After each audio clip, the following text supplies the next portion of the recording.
presencialmente, ainda não, mas desejosos com certeza de uma próxima oportunidade em que, passada toda essa situação difícil, dolorosa, nós estaremos juntos e doutrina espírita será sempre inspiradora de nossas almas. Vamos falar um pouquinho hoje sobre duas coisas importantes: promessa e destino. Há muito tempo atrás, os espíritos amigos, através de Chico Xavier, contaram que mais de 100 anos antes de vir à Terra, Jesus, que já era o governador da Terra, quando ela era uma bola de fogo no céu, reuniu aqueles que seriam os primeiros a segui-lo quando ele aqui estivesse conosco. E falou-lhes das dificuldades, dos sacrifícios, da humanidade que encontrariam, de todas as lutas e, claro, das inúmeras decepções que eles teriam.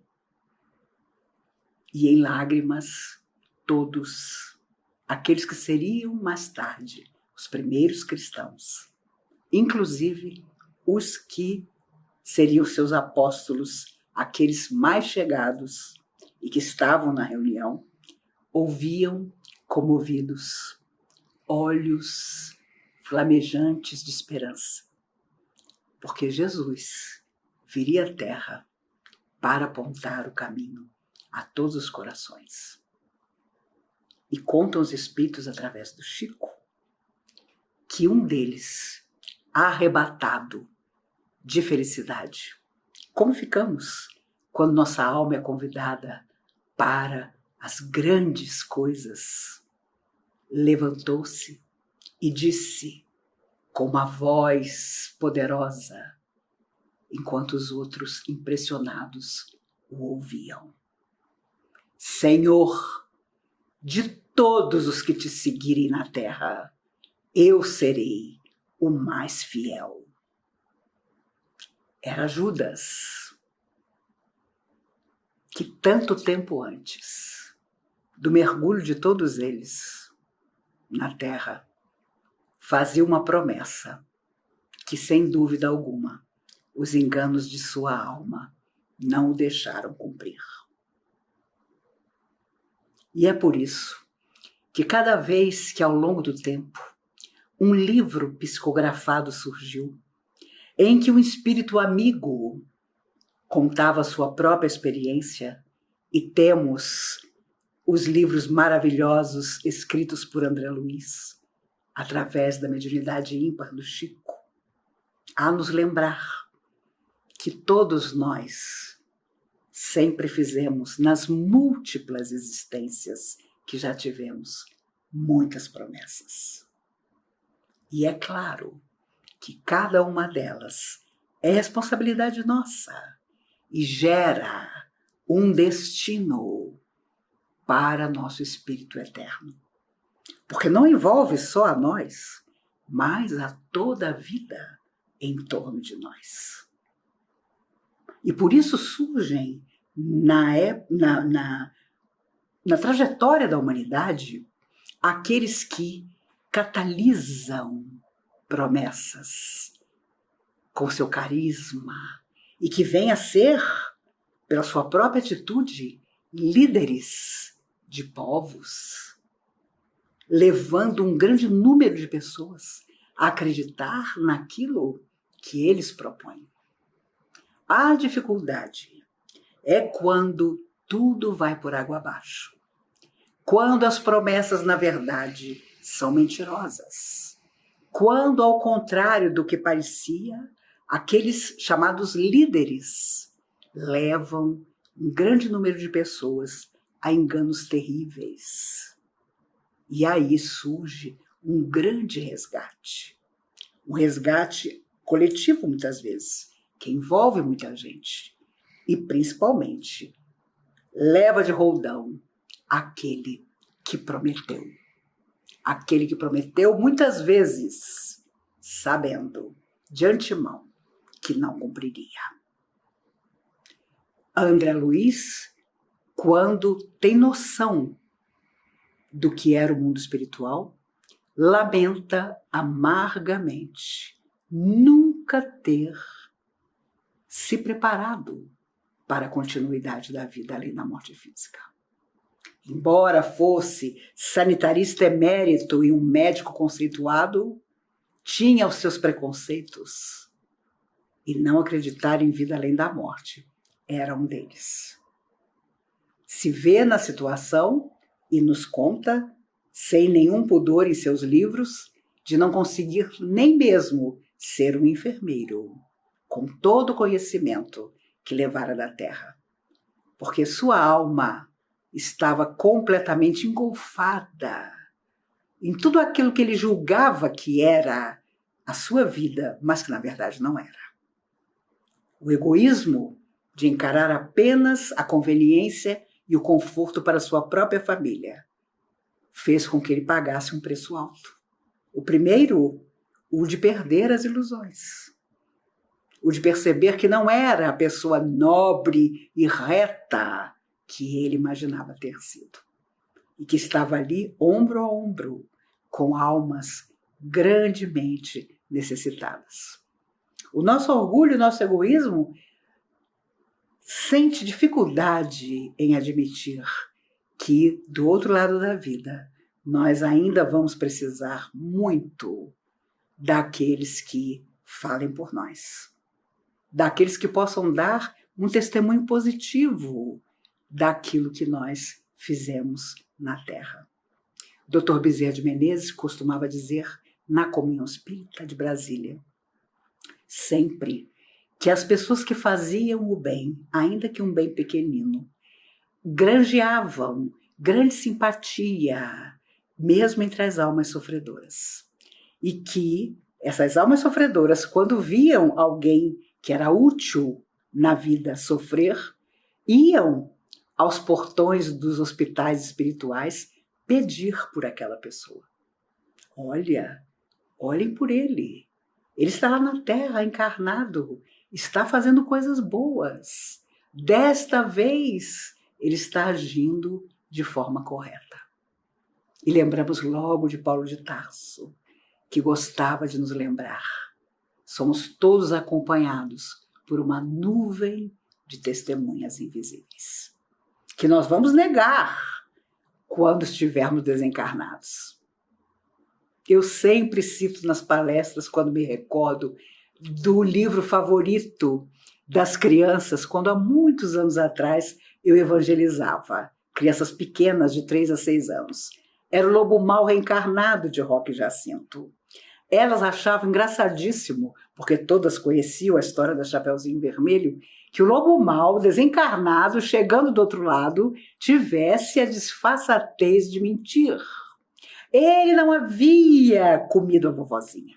Ele não tinha feito qualquer intenção de maldade em relação ao Chapeuzinho Vermelho. E, no entanto, eles sabiam que tinha. E, para a surpresa do Lobo Mau, quanto mais ele mentia, mais da sua mente saía como um filme desatrelado à própria vontade dele, tudo que ele realmente havia feito. A história não é gratuita, porque acontece conosco. Nós prometemos, e quando nós erramos, é aí que nós prometemos mesmo. Ah, me perdoe, dessa vez vai dar certo.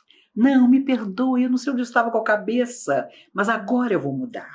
Agora, finalmente, eu entendi que eu preciso de uma transformação. E quantas vezes vemos a pessoa cair na mesma situação dolorosa, fazendo as pessoas que a amam sofrerem.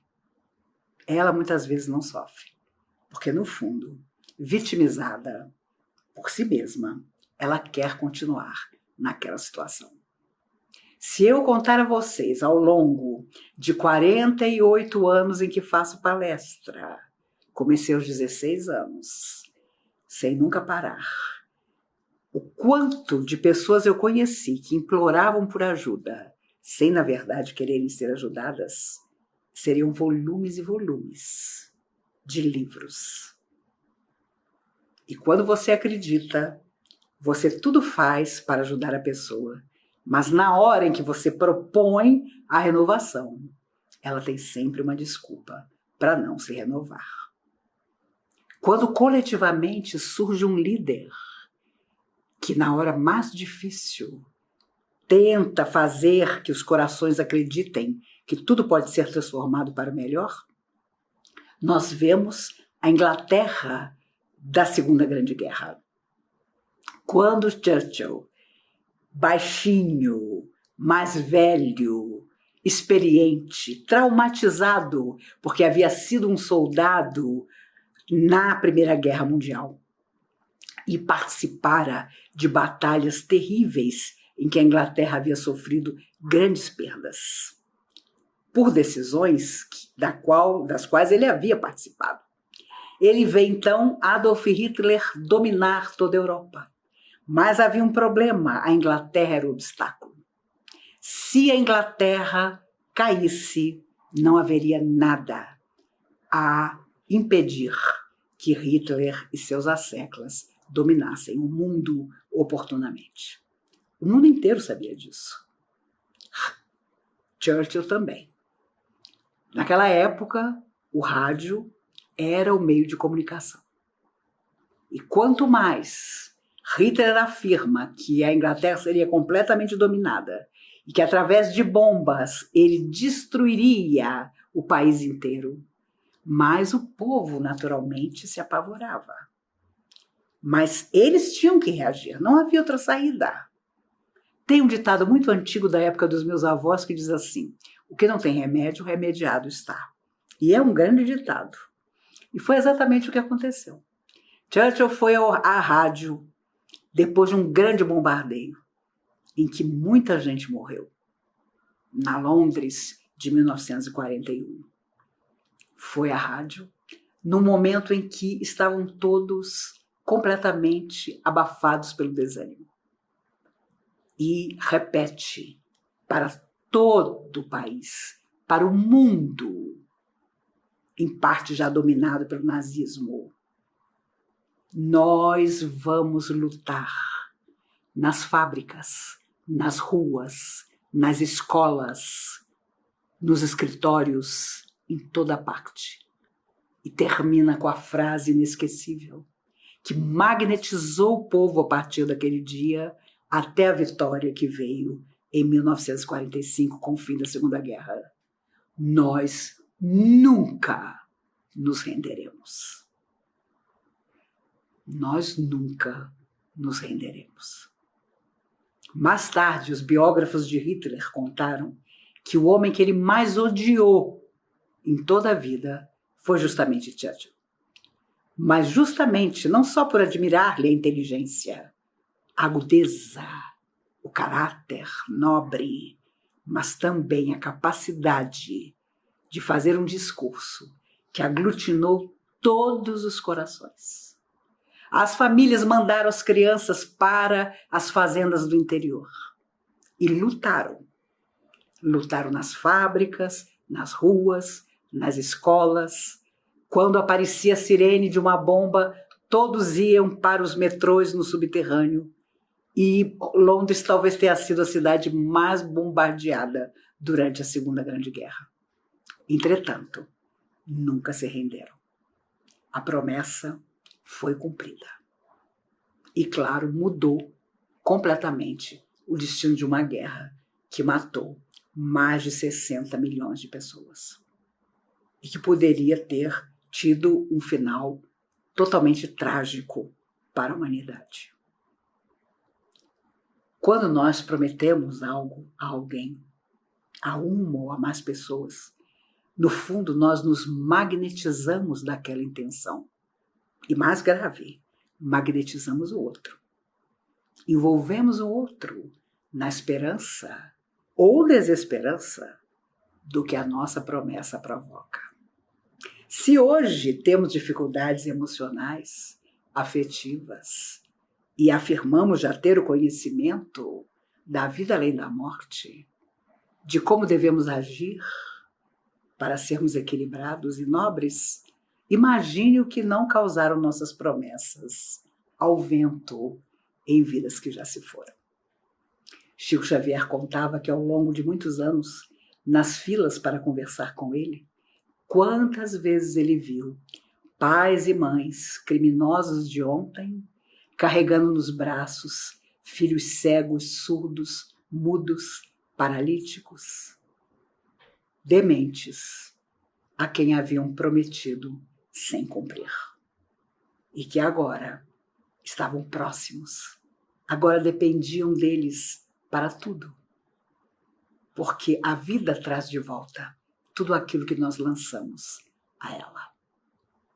E assim nós vamos criando o destino que erroneamente dizemos está nas mãos do invisível, quando não está. A vida são nossas escolhas. Diariamente podemos construir o céu na terra ou o limbo, o abismo das nossas próprias indefinições. E não é preciso que haja uma grande catástrofe ou que coisas impressionantes nos aconteçam, não. São as pequeninas coisas do dia a dia. Os amigos espirituais sabiam tanto disso que no Evangelho já vamos encontrar quando nos dizem: a vida é feita de 1000 nadas que acabam por nos ferir. 1000 nadas. Ah, mas aquilo que eu falei, fulano já esqueceu. Ah, mas aquilo já faz semanas. Com certeza não machuquei fulano. Ele está ótimo. Mas só fulano sabe da tristeza ou da mágoa que nós lhe causamos.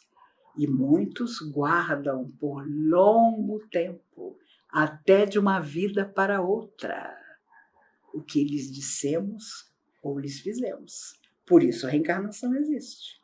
É o passado em forma de presente que nós vamos encontrar. Há muitos anos atrás, uma moça com problemas espirituais gravíssimos, um processo obsessivo muito grande, procurou a comunhão para um tratamento. E quando ela entrava para o tratamento desobsessivo, a coisa ficava séria. Porque as entidades que se manifestavam através dos médiuns, embora fosse um grupo extremamente experiente e junto há muitos anos, eram difíceis. A situação ficava bem complicada. Passam-se os meses, a moça melhorava, mas ainda não havia a possibilidade de que os chefes de toda aquela vingança tivessem se manifestado. Finalmente, depois de uns 3 meses, apresentaram-se no trabalho os chefes, aqueles que comandavam a situação que a moça vinha atravessando. Humilhações, constrangimentos, não havia nada que ela já não tivesse passado. E claro, eu me lembro que eu tinha 17 anos, quando a moça chegava para o tratamento, eu morria de pena, eu dizia, meu Deus, que coisa, era uma moça bonita, jovem, muito educada. Eu ficava olhando e dizendo, mas como que os espíritos permitem que uma moça assim passe por essa situação, meu Deus? Ela parece tão generosa, ela é tão acolhedora. No dia em que os chefes de toda aquela vingança puderam falar através dos médiuns, foi muito interessante. Porque eles chegaram às risadas e, apontando para ela, diziam, olhem, ele se disfarça de mulher e acha que nos engana. Primeira surpresa. Eles não tinham nem noção de que o tempo passara e que aquele homem que os havia vitimado tinha voltado à Terra num corpo feminino. E a segunda lição, nos diziam, ele pensa que nós não o encontraríamos. Como não encontrá-lo? É o mesmo, embora esteja disfarçado de mulher. E aí o choque, ao perceber que aquela moça de quem tínhamos tanta pena, na verdade, era a mesma alma sofredora e má que havia causado a eles no coletivo, porque era um grupo que se vingava dela, situações seríssimas, dramas mesmo, e continuava com a mesma energia. O corpo diferente, era uma nova existência, mas lá dentro o coração era o mesmo. Tanto que foi reencontrado pelo grupo. Eles procuraram por ele e, através dessa energia que não se havia modificado, o encontraram.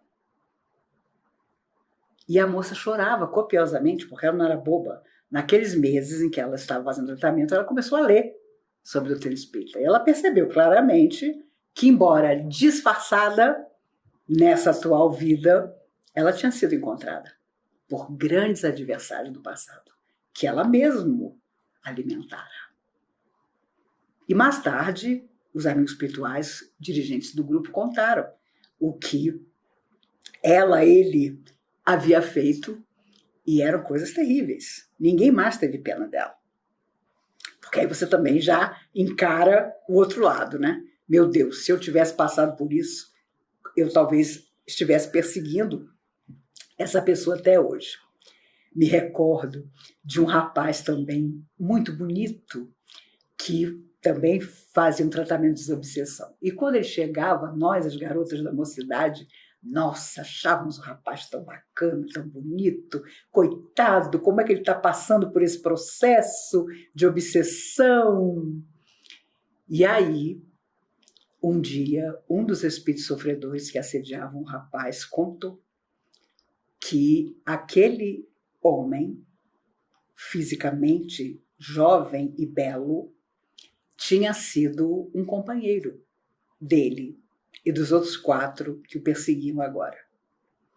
E além de ter tirado a vida dos 5, ele, aquele espírito que estava agora contando a história, tinha um problema mais sério com ele. Os 2 trabalhavam numa obra e de madrugada, atraído por uma conversa qualquer, ele se viu amarrado e jogado num triturador de cimento. Ele estava ali, mais de 60 anos depois, desencarnado, cobrando daquele rapaz tão bonito, agora reencarnado como um jovem de 20 e poucos anos. Aquele momento em que, acreditando naquela amizade, se viu amarrado e dilacerado num triturador de cimento. Não digo isso para que nós percamos a nossa humanidade e a sinceridade da nossa ajuda a todo aquele que procura a casa espírita para ser socorrido. Mas tenhamos sempre a consciência de que existem 2 ou 3 ou 4 lados de uma mesma história. Quem chega rogando ajuda, no fundo, também vai precisar de trabalho. Após o serenar do coração, as dificuldades inicialmente vencidas, vamos convidar para uma nova vida. Isso sim será um tratamento para toda a existência. E só para pensar um pouco, imagine o que nós não prometemos para mergulhar na carne mais uma vez. Imagine o que nós não dissemos aos nossos protetores para estar aqui, nessa vida atual, em que estamos reencontrando, malgrado a nossa própria vontade, pessoas que evitamos durante 800.000 anos. Por isso é tão raro hoje encontrar alguém que diga: sou plenamente feliz, nunca tive problemas emocionais, afetivos, sempre me dou bem com todo mundo, nunca tive surpresas desagradáveis no afeto. Está difícil. Porque imagine você ficar muito tempo sem ver uma pessoa e, de repente, querer estar próximo a ela, reencontrá-la depois de tanto tempo passado. Vamos nos estranhar. Ainda que essa pessoa tenha um nobre nome de pai, de mãe, de companheiro, de esposa, de filho, de genro, de nora. há mais de 30 anos atrás, depois de uma palestra, um moço veio falar comigo. A senhora é muito dramática, dona Maísa. Eu falei, eu dramática? Por quê? Porque a senhora disse na palestra que nós somos o passado em forma de presente e sempre reencontramos na família, principalmente na família, as promessas mal feitas que agora deveríamos consertar e cumprir. Mas eu sou o exemplo contrário disso. Sou muito bem casado. Tenho 3 rapazes como filhos que nunca me deram um problema, um desgosto, uma tristeza. Então a senhora pense bem, porque a senhora está dizendo que todos nós encontramos o nosso passado. Eu, com certeza, devo ter sido uma pessoa maravilhosa, porque não tenho dificuldade nenhuma. Sou apaixonado pela minha esposa, minha sogra é uma delícia de pessoa, meus 3 filhos, olha, cada um mais fantástico que o outro. Sem me dar chance de fazer qualquer comentário, ele deu um sorriso vitorioso, virou as costas e foi embora. Foi muito interessante, porque tinha muita gente na plateia e as pessoas querendo conversar, cada um contar uma história. E eu vi esse moço se afastando. Um amigo espiritual me disse, ele aguarde as noras que ele vai ter. Nunca mais eu soube dele. Isso já tem, acho que quase 40 anos. Mas imagino que ele encontrou nas noras o passado. E os filhos devem ter encontrado também. O acaso não preside nada em nossas vidas. Mas aquilo que sai da nossa boca e vai ao coração do outro, retorna para nós. E é claro, quando nós queremos uma vida na Terra, nós prometemos que dessa vez vai ser diferente. Que dessa vez seremos o campeão da caridade, do amor ao próximo, dos bons sentimentos, que nada nos deixará desanimados. Depressão? Imagine! Tristeza? De jeito nenhum. Trabalho? Na hora que o centro espírita abrir, serei o primeiro. Na hora que fechar, o último. E hoje, vivendo todos no mundo uma pandemia que nos deixou de joelhos e que tem levado tanta gente de volta à verdadeira vida, nós precisamos saber que não há mais como fazer promessas sem cumprir. Porque estamos todos na Terra no momento em que a Terra vive uma grande prova e precisamos todos aprender. Aprender de verdade para nos transformar, transformando o mundo. As pessoas falam em datas. Porque em 2000 e não sei quanto vai acontecer isso. Já ouvi pessoas dizendo, Maíse, fiquei sabendo que se nós não aprendermos com essa pandemia, coisas piores virão. E eu sempre costumo dizer que não seja com essa geração toda que está na Terra, porque essa já está aprendendo, se Deus quiser. Precisamos aprender. E não creio em coisas piores, não. Creio em aprendizado. Tenho certeza que nós sairemos mais fraternos, mais solidários. Quando é que nós vamos passar por uma lixeira, vamos ver uma família remexendo lixo, procurando comida, e vamos fingir que não é conosco? Nunca mais.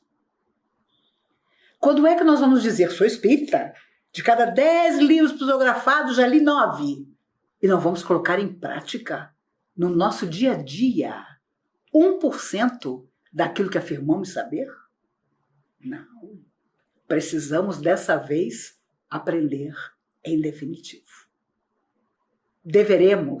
Teremos que chegar do outro lado, quando chegar a nossa vez de partir, dessa vez de forma diversa. Promessas nós gostamos tanto de fazer e algumas são tão lindas. Prometemos aos nossos filhos que serão felizes. Prometemos aos nossos netos que o futuro é deles. Prometemos aos nossos amores que nunca deixaremos de amá-los. Mas precisamos prometer a nós mesmos que nunca mais seremos menos dignos do que podemos ser. Seremos menos importantes para aquele que sofre, porque ele pode sim deixar de sofrer se tiver o nosso apoio e a nossa boa vontade. Quando nós entramos na casa espírita, muitas vezes, claro, nos sentimos imbuídos da energia fraterna que o mundo espiritual ali constrói. Mas levar a casa espírita dentro de nós, para todos os lugares, em todas as nossas atitudes, esse é o desafio. Sou tão antiga na doutrina espírita que sou da época que as pessoas entravam na comunhão e diziam assim: lá fora vocês nem me reconheceriam, mas quando eu entro aqui, me torno outra pessoa. E nem quando eu tinha 15 anos eu acreditava nisso, porque eu lia nos livros que aquilo que somos se manifesta sempre naquilo que nós podemos fazer. É a nossa energia, é o nosso tônus vital. Como é que você vai agir de forma errônea fora da casa espírita e dentro da casa espírita poder dizer: eu tenho compromissos, eu sou comprometido com o bem, se lá fora, quando surge a hora do seu testemunho, como gostam de dizer os nossos amigos evangélicos, você simplesmente não tem nada para doar. É a hora de revisar o nosso destino. É a hora de não prometer, mas realizar. E quando prometermos, sabermos que estamos levando beleza. Porque falar de esperança, de dias mais felizes, é sempre prometer que ainda virão coisas maravilhosas para todos nós. Por dificuldade de saúde, eu permaneço em casa, tendo sido já vacinada desde o final de março, com as 2 doses da vacina, que, se Deus quiser, nos abençoará a todos. Mas fico em casa o máximo que posso e, infelizmente, ainda não voltei a fazer palestras com aquilo que nos faz tanta falta, que é a plateia, as pessoas trocando energia, olhares, sorrisos conosco. Mas sei bem que, se Deus quiser, tudo isso vai ficar como lição. E nós vamos... E confesso a vocês que há dias em que a gente acorda desanimado, vocês não? Me contem se vocês não acordam desanimados, porque há dias em que é difícil. Por mais que a vida permaneça em equilíbrio e esperança, há dias em que um amigo querido teve Covid, outro amigo partiu. Amigos meus já partiram nesse ano e 3 meses. Mas eram todos melhores do que eu. Então eu acredito que houve um momento em que o mundo espiritual soube que eles tinham cumprido a sua tarefa. Embora nada disso nos impeça de lamentar e de saber que deveríamos viver, amar, ser felizes e fazer tudo aquilo que eles poderiam fazer se a vacina tivesse chegado a tempo para eles. E não tenham dúvida, nas horas de desânimo, é bom pensar nas risadas que nós ainda vamos dar, nos abraços, nas palavras de esperança que serão ainda maiores. Como é que nós vamos acolher as pessoas na casa espírita que um dia nos acolheram? Meu Deus, fico sonhando com isso. Vamos ser ainda mais cuidadosos, mais precavidos, mais amorosos. Quem procurar a casa espírita vai nos encontrar desejosos de saber da dificuldade, mas não por curiosidade, simplesmente para realmente ajudar. E é claro, os espíritos amigos também nos prometem sempre trabalho, renovação e bem. Com certeza, antes de virmos, nos prometeram: vamos acompanhar você. E quando você estiver de volta, aqui estaremos para te receber.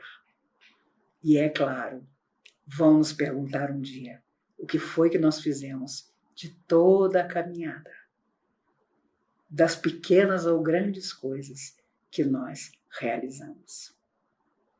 E os amigos espirituais, dependendo de como são ou de que compromisso tem conosco, agem também prometendo, mas sabendo que a promessa pode se transformar.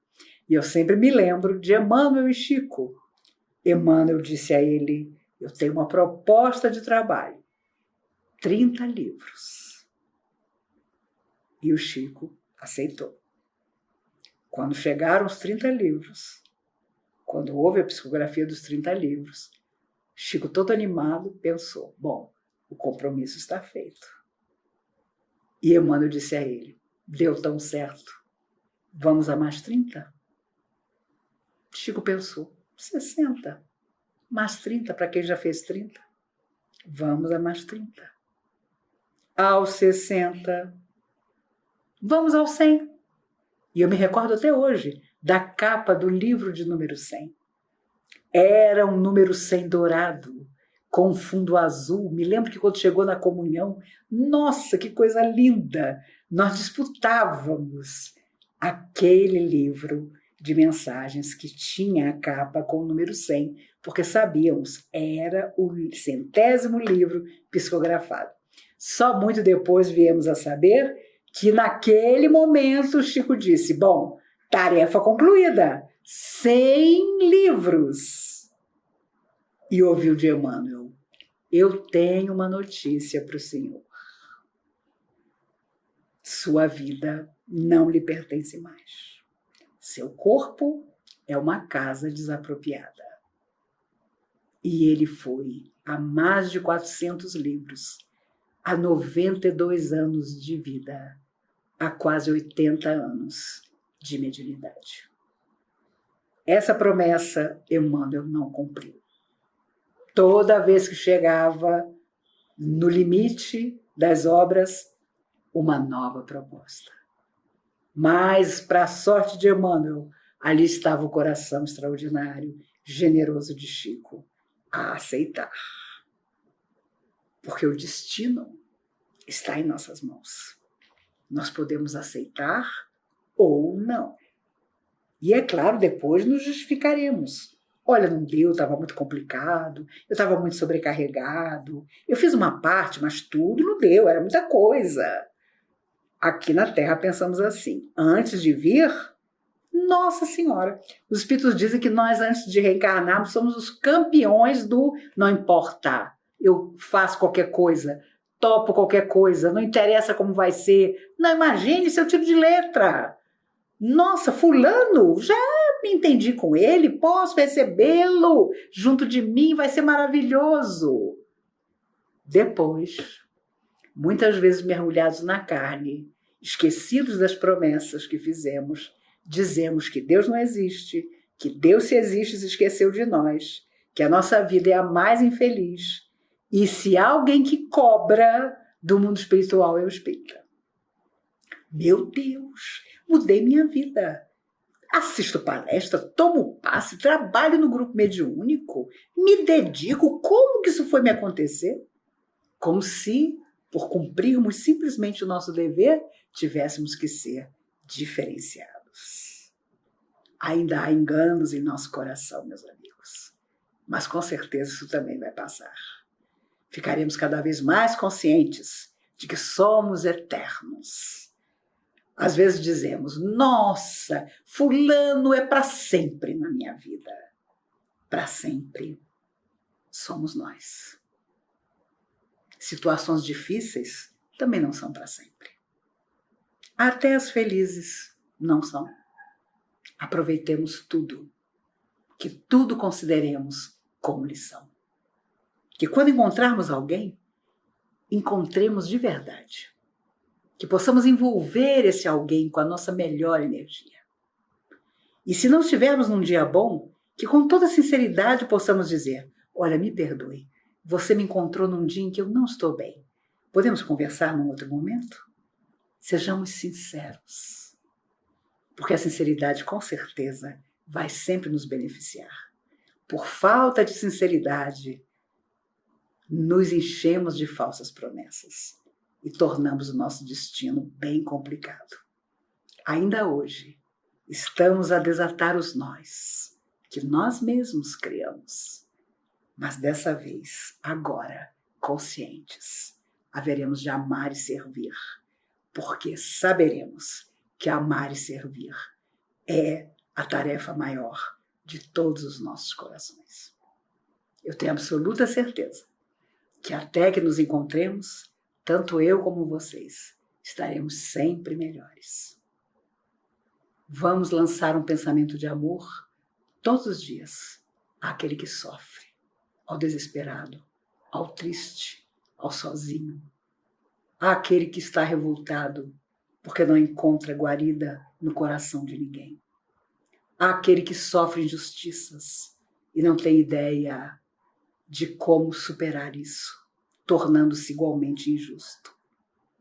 Todos os dias, antes de abrirmos os olhos pela manhã, numa prece, que seja rápida, não importa, vamos abrir os nossos olhos para Deus e pedir, como dizia Chico todos os dias quando acordava: Senhor, só mais esse dia. Todos os dias ele dizia isso. Senhor, só mais esse dia. Que possamos fazer o mesmo. Que possamos, um dia, retornando à verdadeira existência, não ter tantas promessas não cumpridas para contar, mas vamos falar, sim, das realizações. De tudo aquilo que nós conseguimos, mais que consertar, conseguimos enobrecer, conseguimos iluminar. Que todos vocês, queridos amigos, possam fazê-lo. Se cada um de nós iluminar sua própria alma, no dia de amanhã, que vem perto, estaremos todos renovados para novos desafios e perceberemos que a beleza maior de tudo aquilo que Jesus nos disse, das promessas que nos fez, certeiras no cumprimento da beleza que tinha para nos dar, estavam resumidas em amar a Deus acima de todas as coisas e ao próximo como a si mesmo. E um lembrete que eu considero o meu favorito, quando afirmou, inesquecível, a cada um segundo suas obras. Que possamos viver segundo as nossas obras e que elas sejam felizes e cheias de luz. Que Jesus, o Mestre de todos os dias, nos guarde e abençoe hoje e sempre.